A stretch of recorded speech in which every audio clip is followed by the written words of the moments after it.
laughing at my inability to rest. I hadn't slept for more than a few minutes at a time in weeks, ever since the accident. Tick-tock, tick-tock, tick-tock. I watched the second hand creep around the face of the clock.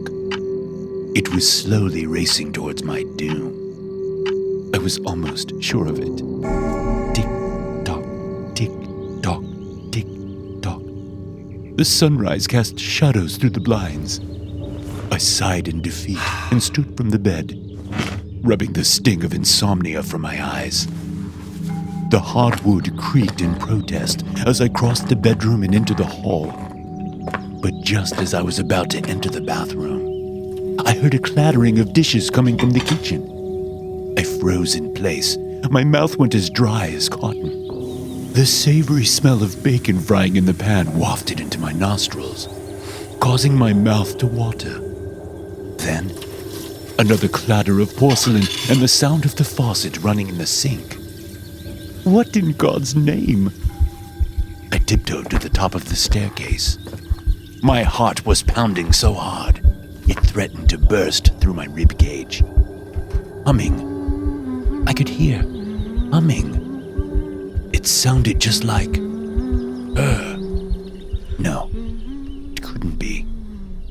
I scrambled down the stairs, nearly sprawling into the foyer, and then leapt into the kitchen on wobbly knees. There was nothing. No running water, no dishes, no bacon, no Emma. I rubbed my temples, hearing things. Just a memory, maybe. Had to be from the lack of sleep. I ascended the stairs, shoulders hunched and stomach still growling from the smell of the phantom pork. I stripped off my pajamas, turned the knobs to the shower, and immersed myself in the warmth. The hot water offered some relief to the tension that haunted me. I allowed my mind to drift off to thoughts of her as I scrubbed my scalp with shampoo and conditioner. Images of Emma twirling in a sundress played like a silent film in my head. Her smile reached her eyes, nearly crinkling them shut. Dimples danced across a full face of laughter as she beckoned me to follow her with her hands outstretched. Bang! Something heavy smacked the tiled floor of the bathroom. Hello? I called out, desperately clawing at the soap on my face so that I could see. Humming. I could hear the faint humming of a hymn over the water. Her favorite hymn. I quickly submerged my face under the shower head, then wiped the water from my eyes, just in time to see the shadow of a hand start to pull back the shower curtain. Impossibly long fingers danced like a tarantula in the silhouette. I tried to shout, to scream, but the air was caught in my diaphragm.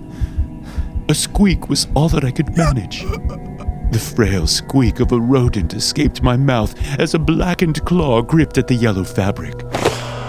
Muddy fingernails clutched at the curtain, and then with a mighty pull they slid to the side, revealing nothing. Nothing but steam filled the room. No hand, no fingernails like daggers, no haunting apparition. I gasped in disbelief, covering my mouth with my palm. What was happening to me? Was I finally losing it? I knew deep down that I deserved this. I deserved it after what I had done.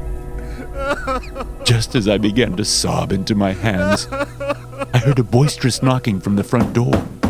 I quickly turned off the water and dried myself. There was more knocking as I scrambled to throw on some clothes.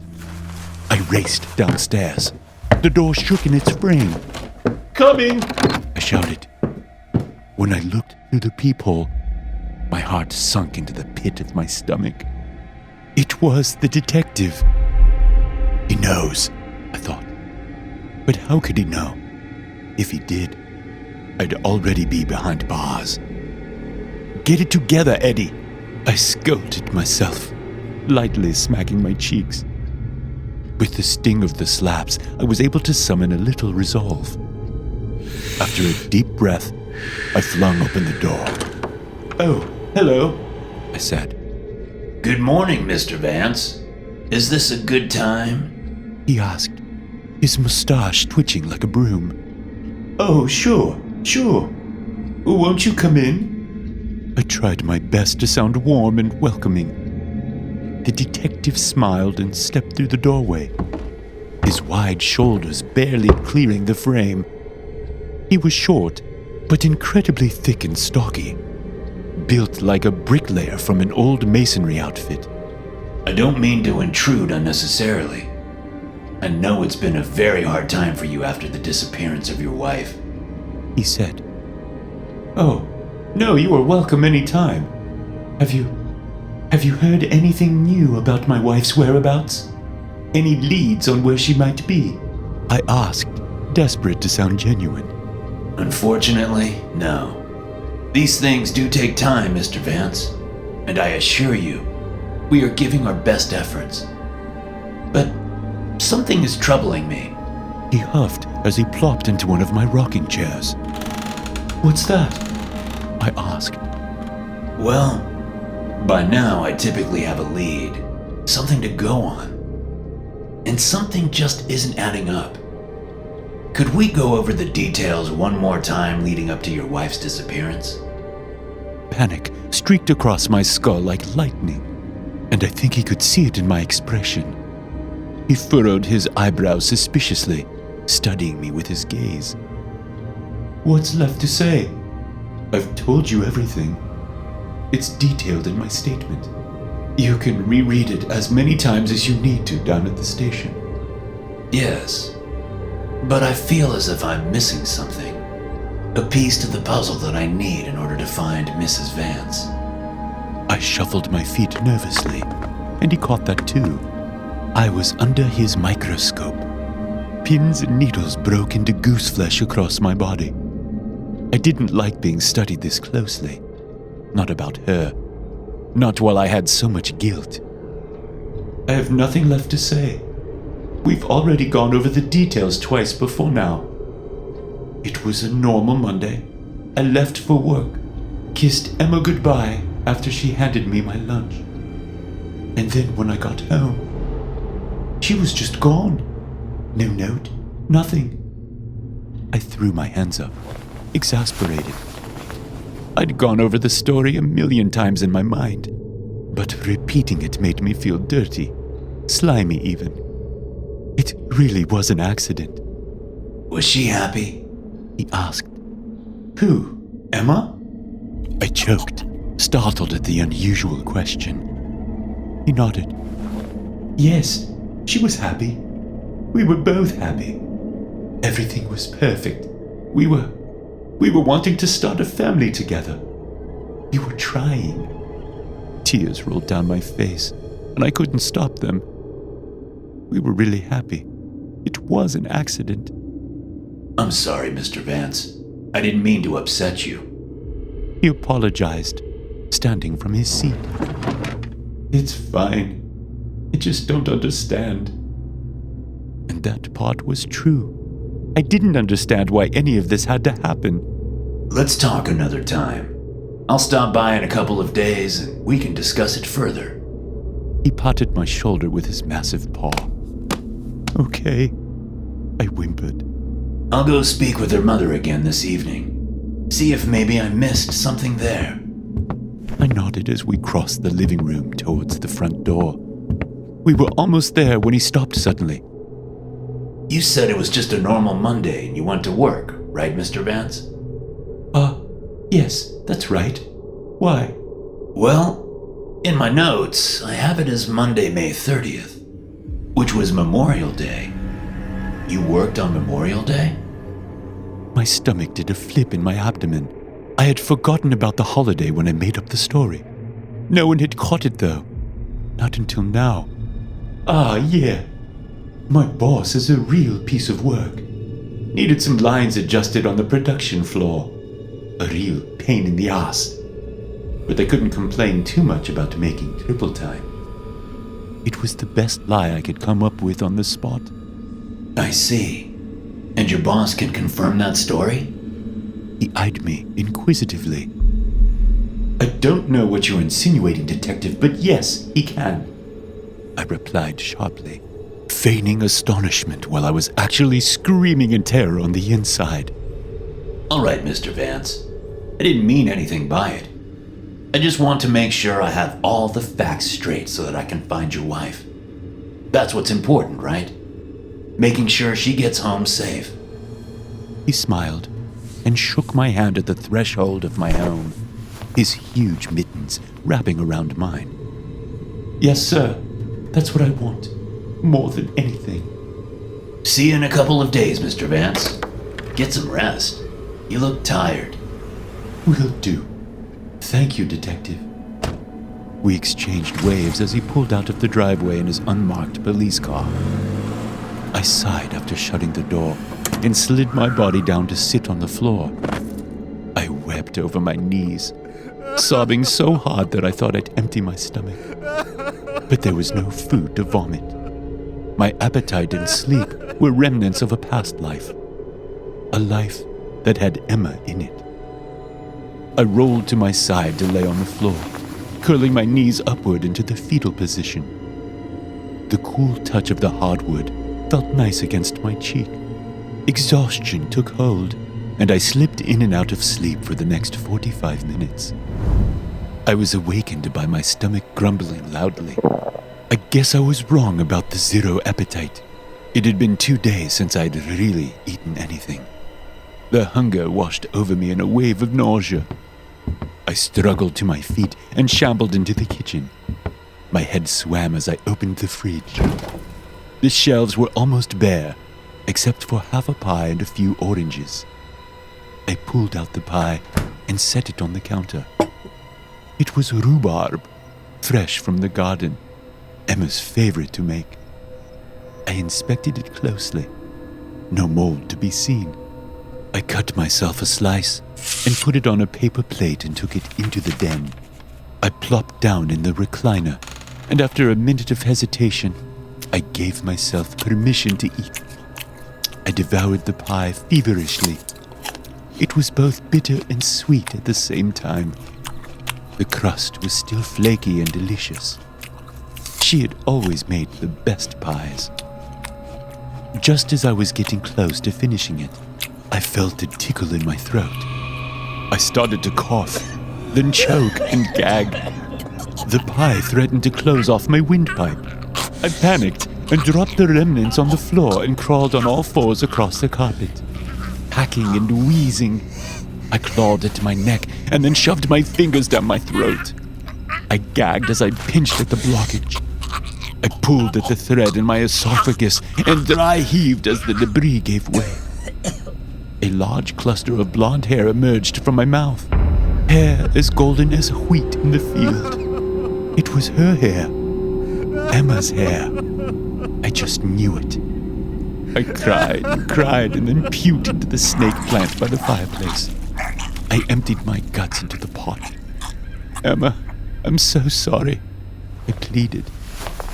I threw my hands up towards heaven and cried out to God, demanding to know why this had to happen, why she had to be taken away from me. As I wept, I heard a thunder of footsteps from upstairs. Someone ran through the hallway and into my bedroom. I jumped to my feet, startled. My heart thundered once more as I listened. Eddie? A voice as warm as honey called from the top of the steps. Emma, is that you? I tried to run, but tripped over weak legs like a baby deer, busting my shins on the mantel. Why? Why did you kill me, Eddie? The voice echoed off the walls, reverberating like a curse. I'm so sorry, honey.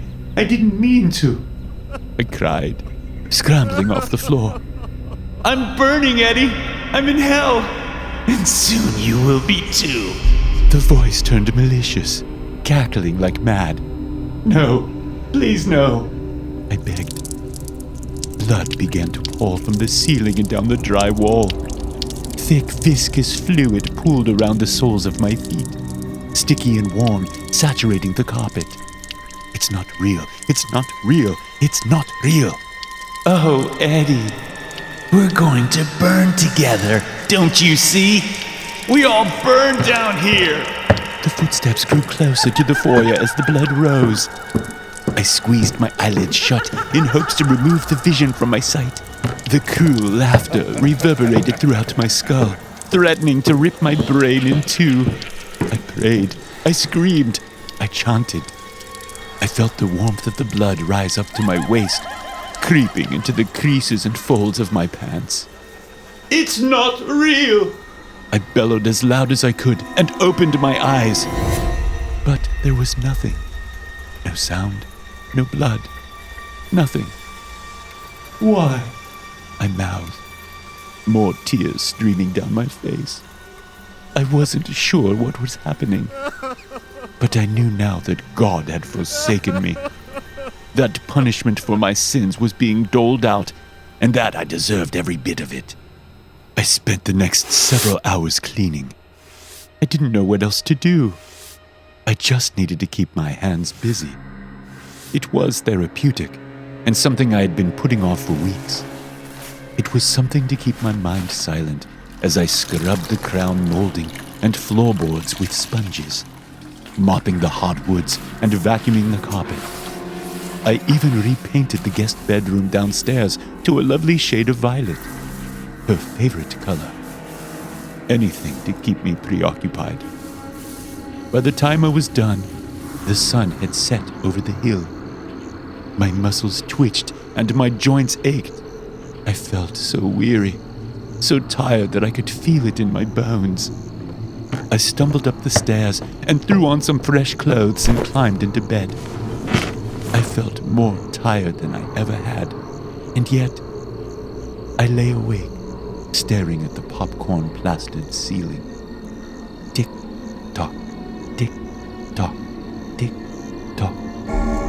Why couldn't I just sleep? Tick-tock, tick-tock, tick-tock. Was Emma really in hell? Tick-tock, tick-tock, tick-tock. Images of her engulfed in fire filled my mind.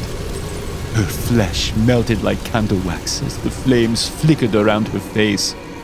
Tick-tock, tick-tock, tick-tock.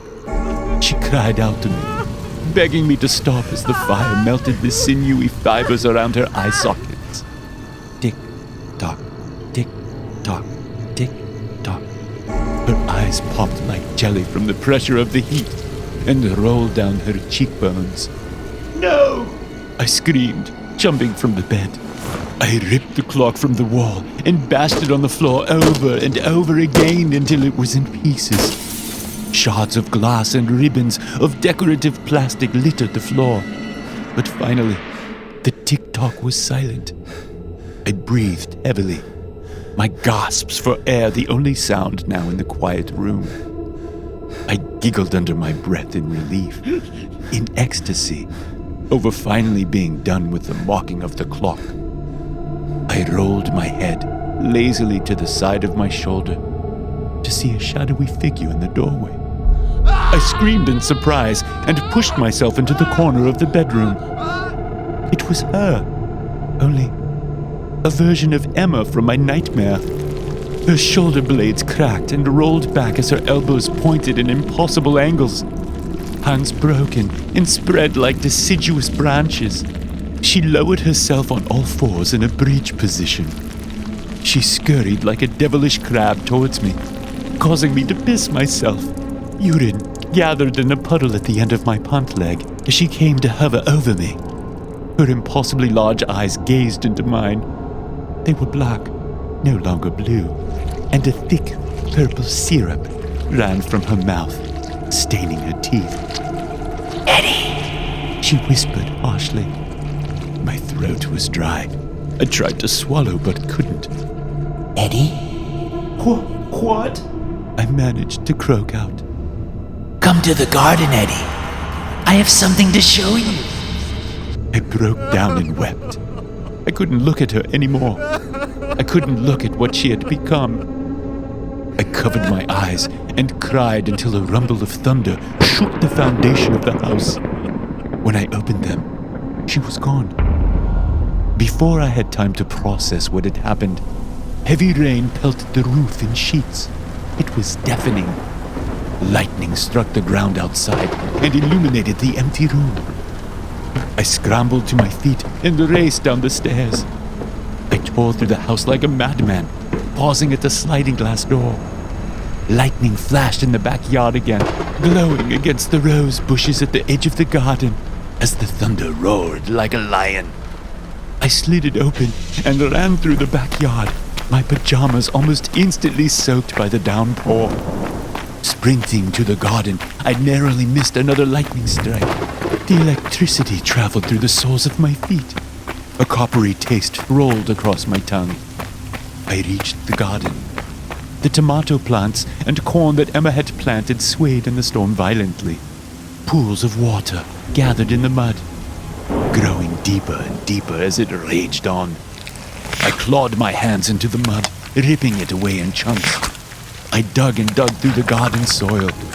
An hour went by as I threw clay behind me. I was a man possessed by purpose, muscles burning through the sheer will of my crazed mind. Suddenly, pale legs appeared in the earth. Worms spun in and out of the holes in her calves and thighs, devouring them like Swiss cheese. I dug deeper, revealing more and more of a halfway decomposed body until I exhumed the love of my life from the recesses of the earth. Beetles scurried out from the pores of her face. Her blue eyes were empty and no more, the sockets burrowed out and hollow. A centipede curled out from her nasal cavity. I quickly wiped it away. I wept with her in my arms as the storm seethed around me. She was so light, a shell of her former self. I kissed the protruding cheekbone on her face. The smell of rot filled my nose. "I'm so sorry, Emma," I whispered into half an ear. I screamed out angrily as lightning and thunder rang out above. I reached into my pocket and rubbed the pearl handle of my .38 revolver as I looked into what was left of her face. I cried and begged forgiveness over and over until finally putting the barrel into my mouth. Eddie, that's enough. A gruff voice pierced through the wind. Put the gun down, Mr. Vance, right now. Detective Morrow bellowed. It was an accident. I cried out, slowly dropping the gun into the mud. He holstered his sidearm and seized my wrists, pulling me away from Emma. I resisted against him, but it was no use. I was too weak and feeble. It was an accident. Don't you believe me? I choked. Lightning flashed, illuminating the hardened face of the officer. You have the right to remain silent. Anything you say can and will be used against you. He gave his spiel as he escorted me through the flooded yard. My mind went blank. A static of white noise filled the space between my ears for a long time. I hardly noticed the 18-minute car ride to the police station. They booked me, and I didn't say a word. I remember the detective telling them I was in shock. I didn't feel in shock. I just felt nothing. I laid on the cot in the cell. Tick, tock, tick, tock, tick, tock. I think I was finally ready to sleep. Tick, tock, tick, tock, tick, tock. As I drifted off to sleep, it started to get incredibly hot. Tick, tock, tick, tock, tick, tock. So unbearably hot. But I couldn't wake up. Flames kissed my flesh. Tick, tock, tick, tock, tick, tock. Emma, is that you? Tick, tock, tick, tock, tick, tock. No! Tick, tock, tick, tock, tick, tock. Thanks for listening. If you enjoy these stories, be sure to subscribe to the podcast and check out some more of my episodes here.